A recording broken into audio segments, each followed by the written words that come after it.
Hello दोस्तों, स्वागत है आपका टीचर तक के यूट्यूब क्लासेस में। दोस्तों, आपने पेपर में बहुत सुना होगा कि डीएलएड के छात्रों का लगा बैक।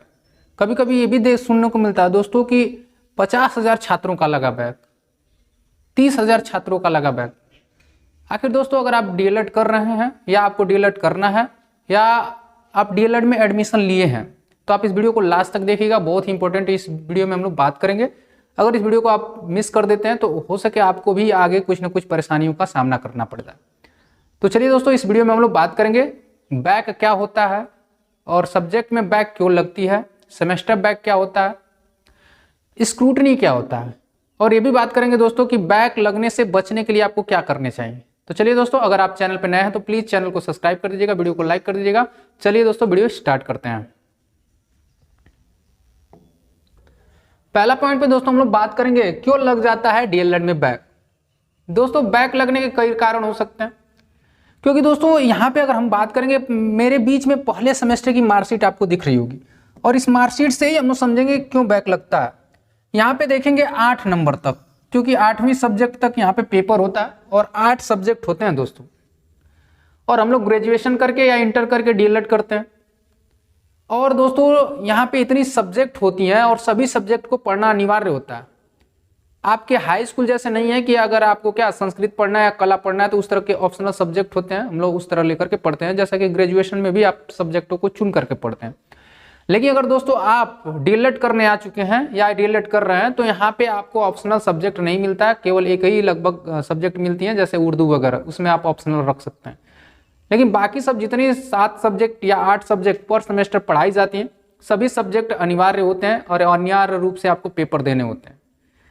तो कोई ऐसा नहीं होता है दोस्तों कि जिसको सभी सब्जेक्ट आती हो। जैसा कि दोस्तों मुझे अगर विज्ञान अच्छा से आता होगा तो हो सके मैथ में मेरी कुछ कमजोरी होगी, या इंग्लिश मुझे कम आएगा, या मुझे संस्कृत नहीं आएगी।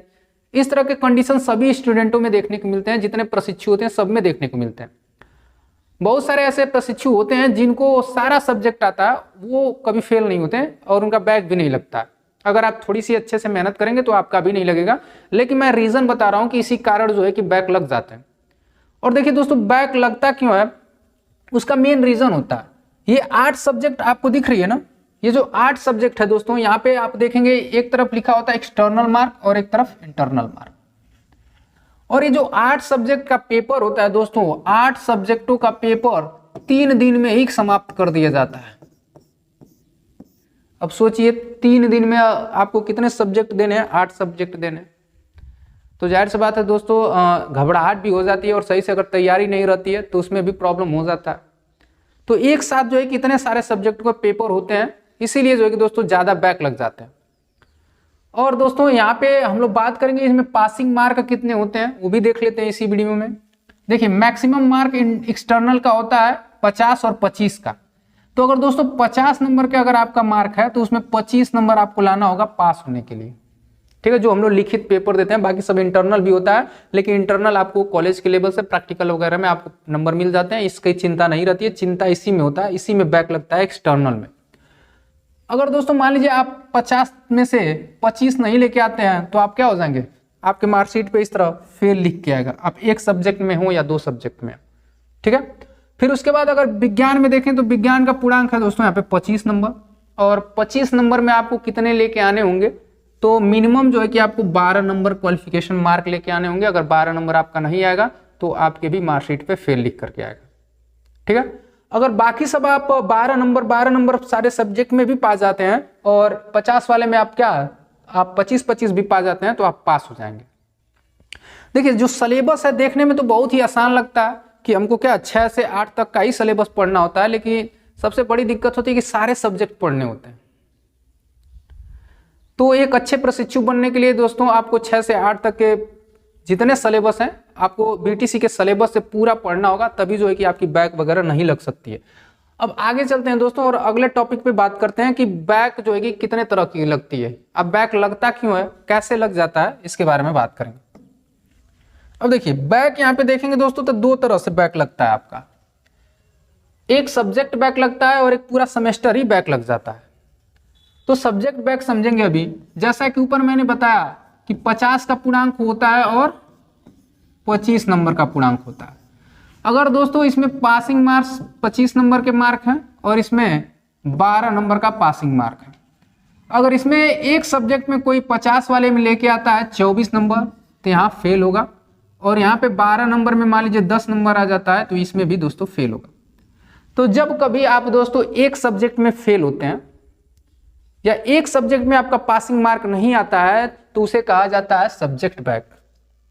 और दो सब्जेक्ट में भी यानी लगातार दो सब्जेक्टों में आपकी बैक लग जाती है तो उसे भी हम कहते हैं सब्जेक्ट बैक।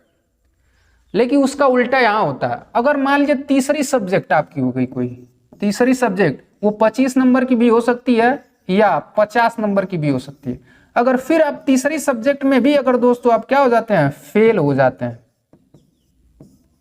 जब आप तीसरी सब्जेक्ट में भी फेल हो जाते हैं तो दोस्तों आपका क्या लगता है, सेमेस्टर बैक। और सेमेस्टर बैक में आपको पूरे सेमेस्टर का फिर से पेपर देना होता है, पूरे सेमेस्टर का आपको सेमेस्टर बैक में फिर से पेपर देने पड़ेंगे। यानी अगर आप पहले सेमेस्टर में है तो पहले सेमेस्टर का पूरा पेपर देना पड़ेगा, और बाकी सब अगर दूसरे सेमेस्टर में है तो उनका भी पेपर देना पड़ेगा। यानी सेमेस्टर बैक बहुत ही बेकार होता है दोस्तों। अगर 3 सब्जेक्ट में आपकी बैक लगती है तो पूरा साल आपका बेकार चला जाता है और आपको क्या पेपर देने होते हैं पूरे सेमेस्टर का। अभी दोस्तों अगर यहाँ पे एक एक सब्जेक्ट में अगर बैक लगा है या 2 सब्जेक्ट में बैक लगा है, मान लीजिए आपका फर्स्ट सेमेस्टर में बैक लग गया 2 सब्जेक्टों में, तो आप जो है कि अगले सेमेस्टर में प्रवेश ले लेंगे और आपको दूसरे सेमेस्टर पढ़ने के साथ साथ आप जो है कि इन सब्जेक्ट की भी तैयारी करते रहिएगा, और जो है कि जब फर्स्ट सेमेस्टर का पेपर होता है तब आपका ये वाला पेपर हो जाता है और आप पास हो जाते हैं तो आप क्या क्लियर हो जाता है आपका बैक। अभी जानेंगे दोस्तों कि बैक पेपर कितने बार देने का मौका भी मिलता है, इसको भी देखेंगे, ठीक है। तो आशा करते हैं कि आपको सब्जेक्ट बैक और सेमेस्टर बैक समझ में आ गया होगा। अब चलते हैं अगला टॉपिक, बैक लगने पर कितने बार पेपर दे सकते हैं और स्क्रूटनी क्या होता है या स्क्रूटनी कब आपको करवाना चाहिए।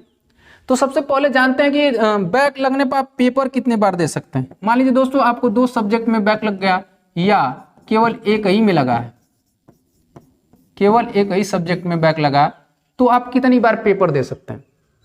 तो देखिए, एक बार जब फर्स्ट सेमेस्टर वालों का पेपर होगा साथ में, अगर मान लीजिए मैं बात करता हूं ओनली फर्स्ट में अगर आपका लग गया होता, और उसके अनुसार बाकी सभी नियम ये जो लागू होते हैं बाकी सेमेस्टर पे भी लागू होते हैं। मान लीजिए फर्स्ट सेमेस्टर का पेपर हो रहा है और आपको फिर से फेल थे, आपको मौका मिला एक बार देने के लिए। मान लीजिए मैं विज्ञान में फेल हूँ, ठीक है, तो विज्ञान का आपको मौका मिला, फिर जो है कि दोस्तों यहाँ पे 25 नंबर का पेपर होगा और इसमें फिर अगर आपने 10 नंबर लेके आ गए तो यहाँ पे फिर जो है कि आप फेल हो जाएंगे। तो इस तरह का जो है कि दोस्तों अगर आप 3 बार तक फेल होते हैं, यानी 3 बार तक आपको मौका मिलता है, अगर बैक लगता है तो 3 बार तक आपको मौका मिलता है, उसके बाद फिर बैक लगता है दोस्तों तो आपका पूरा मार्कशीट फेल कर दिया जाता है, आप फेल माने जाएंगे, ठीक है। तो इस तरह का जो है कि कुछ प्रोसेस होता है बैक देने का, ठीक है। अब जानते हैं दोस्तों स्क्रूटनी क्या होता है। स्क्रूटनी मीन्स होता है दोस्तों छानबीन करना, और स्क्रूटनी करवाना कब चाहिए इसको भी देखेंगे, कब छानबीन करवाना चाहिए। मान लीजिए दोस्तों अगर आपका एक सब्जेक्ट हो, अगर मान लीजिए 25 नंबर वाले में आपका कितना नंबर आ गया, 11 नंबर, और 50 नंबर का कोई पेपर था उसमें आपका कितना आ गया, मान लीजिए 25 चाहिए था तो उसमें आपका कितना है, 24 नंबर। अगर मान लीजिए 2 सब्जेक्ट में लगा हो बैक या एक सब्जेक्ट में लगा हो बैक, तब अगर आप चाहें तो स्क्रूटनी करवा सकते हैं, लेकिन नंबर बढ़ने के जो चांस होते हैं दोस्तों वो बहुत ही कम होते हैं, क्योंकि लगभग 1000 या 4000 8000 बच्चों में किसी 1-2 का नंबर बढ़ता है, लेकिन नंबर बढ़ने के चांसेस कम ही होते हैं। तो मेरे हिसाब से अगर स्क्रूटनी नहीं करवाया जाए तो अच्छा है। और स्क्रूटनी का जो शुल्क लगता है दोस्तों, ऑफिशियल शुल्क जो है कि 100 रुपया होता है, लेकिन कभी कभी स्कूल वाले ज़्यादा भी ले लेते हैं, तो वो डिपेंड करता है स्कूल वालों पर। लेकिन स्क्रूटनी का जो चार्ज होता है वो 100 रुपया ही होता है। अब देखिए अगर 25 में अगर आप मान रहे हैं कि मैं जो है कि 1 नंबर पा जाऊंगा, तो हो सके 100 रुपये में कुछ नहीं जाता है। अगर आपका बैक लगने से सब्जेक्ट में बचना चाहते हैं तो हो सके आप करवा सकते हैं स्क्रूटनी, नहीं तो अगर फिर से दोबारा पेपर देंगे, अच्छे से तैयारी करेंगे तो हो सके 24 भी आ सकता है, तो परसेंटेज थोड़ा सा बढ़ जाता है। इसलिए मैं मना कर रहा हूँ कि स्क्रूटनी नहीं करवाना चाहिए अगर आप एक सब्जेक्ट में या 2 सब्जेक्ट में लगे तो। दोबारा अगर आप अच्छे से पढ़ते हैं, अपनी कमियों को सुधारते हैं तो अच्छे नंबर आ सकते हैं।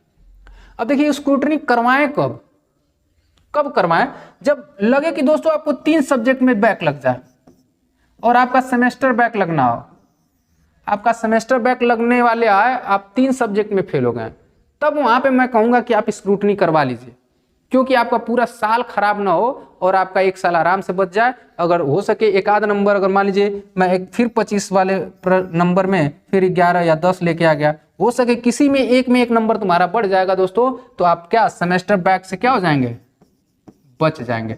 इसके लिए जो है कि स्क्रूटनी आप करवा सकते हैं। और बाकी सब अगर एक सब्जेक्ट में हो तो मैं कहूँगा अच्छे से पेपर दीजिए, नंबर हो सके बढ़ जाएंगे। 3 बार चांस मिलता है, अगर नंबर बढ़ जाएंगे तो परसेंटेज भी बढ़ जाता है। ठीक है, अब आगे चलते हैं।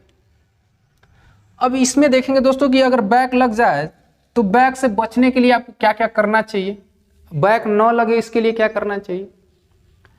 देखिए, रणनीति सबसे बड़ी अहम मुद्दा होता है जब आप किसी भी स्टडी को स्टार्ट करते हैं। दोस्तों हम लोग का भी एक अलग रणनीति हुआ करता था जब हम लोग डीएलएड वगैरह करते थे। तो और आपको बता दें दोस्तों, जब मैं 2018 बैच से डीएलएड भी किया हूँ और मेरा जो है कि बीएड अभी फिलहाल चल रहा है, तो बीएड और डीएलएड दोनों का अनुभव मेरे पास है। तो यहाँ पे देखेंगे दोस्तों कि बैक ना लगे इसके लिए क्या करें। तो देखिए, जब भी आप एडमिशन कराते हैं, कोई भी कोर्स करने जाते हैं, तो सबसे इंपॉर्टेंट होता है सिलेबस। आप सिलेबस के अनुसार अभी किसी भी अगर एग्जाम की तैयारी करते हैं तो आपको असफल होने से कोई नहीं रोक सकता। और देखिए, कंपटीशन के लेवल में अगर बात करें दोस्तों, तो वहां पे अगर आप सिलेक्ट होते हैं नहीं सिलेक्ट होते हैं वो अलग चीज होता है, लेकिन आप स्टडी कर रहे हैं, आप कोई कोर्स कर रहे हैं, तो उसमें सिलेबस बहुत अहम मुद्दा होता है। सिलेबस के अनुसार पढ़ाई करना चाहिए आपको। उसके बाद एडमिशन के बाद से ही पढ़ाई स्टार्ट कर देना चाहिए। ये नहीं कि मेरा एडमिशन हो गया, मैं क्लास करने जाऊंगा तब जो है कि पढ़ाई करूंगा, या पेपर आएगा तब पढ़ाई करूंगा, तो ऐसा नहीं करना है। जब आप एडमिशन लेने का मूड बना दिए हैं या आप एडमिशन ले लिए हैं, तभी से आप पढ़ना क्या कर दिए, स्टार्ट कर दीजिए। और एक जो है कि एक टाइम टेबल बना लीजिए, उस टाइम टेबल के अनुसार आपको सभी विषयों पर बराबर समय देना। ये नहीं कि मुझे मैथ आता है, क्या आता है, मैथ। अगर मुझे मैथ आता है तो बस मैं मैथ ही पढ़ूंगा, 4 घंटे मैथ लगाऊंगा, इतिहास भूगोल पढ़ूंगा ही नहीं। क्योंकि दोस्तों यहाँ पे जो है कि 8 सब्जेक्ट पढ़ने होते हैं, और 8 सब्जेक्ट पे अगर आप बराबर टाइम नहीं देते हैं तो वही बैक लगने के चांस हो जाएंगे, फिर जो है कि आपके बैक लग जाएंगे।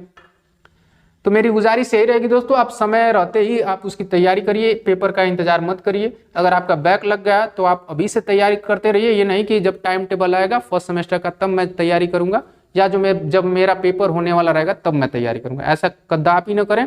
जब से आपका एडमिशन हो गया या आप एडमिशन लेने के लिए तैयार हैं, तभी से आप पढ़ना स्टार्ट कर दें, या आपका बैक लग गया तब भी आप पढ़ना स्टार्ट कर दें। अब चलते हैं दोस्तों आगे। अब आगे चलने से पहले दोस्तों मैं बता दूं, मेरे इस टीचर तक के यूट्यूब चैनल क्लासेस में आपको क्लासेस जल्दी ही मिलने वाली है साइंस की, और दोस्तों सीडीपी की क्लासेस मिलेंगी। बाल विकास से संबंधित जितनी सारी क्लासेस हैं हरिशंकर सर द्वारा कराई जाएंगी, और विज्ञान से रिलेटेड और जो अलग सब्जेक्टेड हैं वो मेरे द्वारा दोस्तों यहाँ पे इस चैनल पे आपको कराई जाएंगी। अगर आप बीटीसी कर रहे हैं, आपको बीटीसी करना है, तो प्लीज़ इस चैनल को सब्सक्राइब कर लीजिएगा। अगर अपने दोस्तों को शेयर करना चाहते हैं तो उसको शेयर कर दीजिए दोस्तों। और मेरा यूट्यूब हैंडल है दोस्तों @टीचर TEACHER टीचर तक 24, ये यूट्यूब हैंडल है दोस्तों। इस हैंडल को आप यूट्यूब पे टाइप करिए और सर्च करिए, चैनल आ जाएगा, उसको आप सब्सक्राइब कर लीजिए, अपने दोस्तों में भी शेयर कर दीजिए। और जल्द ही आपको इस चैनल पे बीटीसी के सेमेस्टर की क्लासेस मिलेंगी, और टेट और सीटेट से भी रिलेटेड क्लासेस आपको देखने को मिलेंगी। तो मिलते हैं दोस्तों आपको इस चैनल पे एक नए वीडियो के साथ, तब तक के लिए बाय बाय।